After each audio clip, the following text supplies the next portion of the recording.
আঙ্গ দাদিরও বেড়া আর রাগ আছিল রাগ যদি উঠতে উঠতে বলে 3-4 তলা বিল্ডিং বাড়ি মেরে ভাঙ্গি আর তো পরে 200 লুড়ি দিয়া 8-10 কেজি গুস্তু সলে নাস্তা হচ্ছে। সরকারি বন্ধ লেগে যে বেকলে পাক পারতা চুলি সরকারি বন্ধ পাই চুলি না পাইলে আঙ্গুর বাড়ির যায় গুস্তু লই আই। বুঝলি বন্ধু, বালা মন্দ ছাড়া খাই না। আরে বালা মন্দই খাইতাছি, বালা মন্দ খাইতে খাইতে পেট ফুটতে গেতাছে। ফুটতো না কে, আমরা তো খাওয়া বংশ পোলা ভাই। হ্যাঁ, শালার বাপ দাদার একটা লুক আছিল কোল লাগবো, একদের শরীরে গরু কুরবানি দিয়ে আসছে শৈল্য এবার যে না। হ্যাঁ, আঙ্গর বাপ দাদা যেন তেন গরু তার কোরবানি দিছে না। ওই দাদা আঙ্গর 11 ফুট লম্বা আছিন, তাও বলে গরু তোল দিয়া অনায়াসে গেছে আর আইছে, গেছে আর আইছে।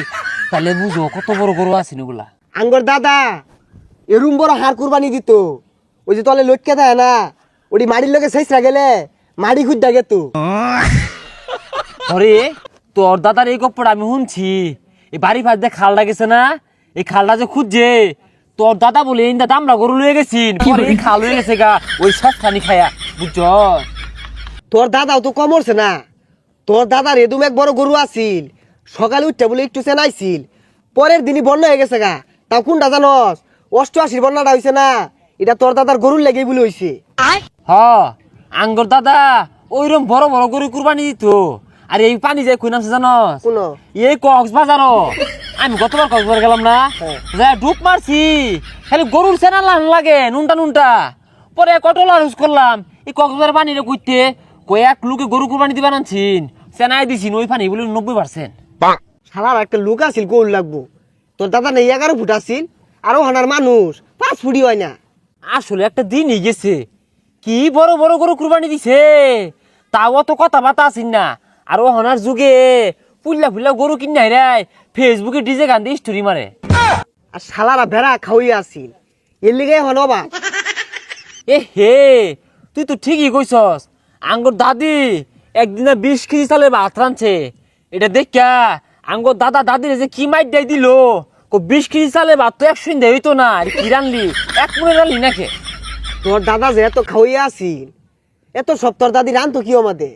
রান তো আবার কি এর মধ্যে, আঙ্গর দাদার ইয়া বড় এক কুয়ার পার আছিন, এই কুয়ার মধ্যে রানতো আর 6 মাস পর খালি লড়াই পারতো।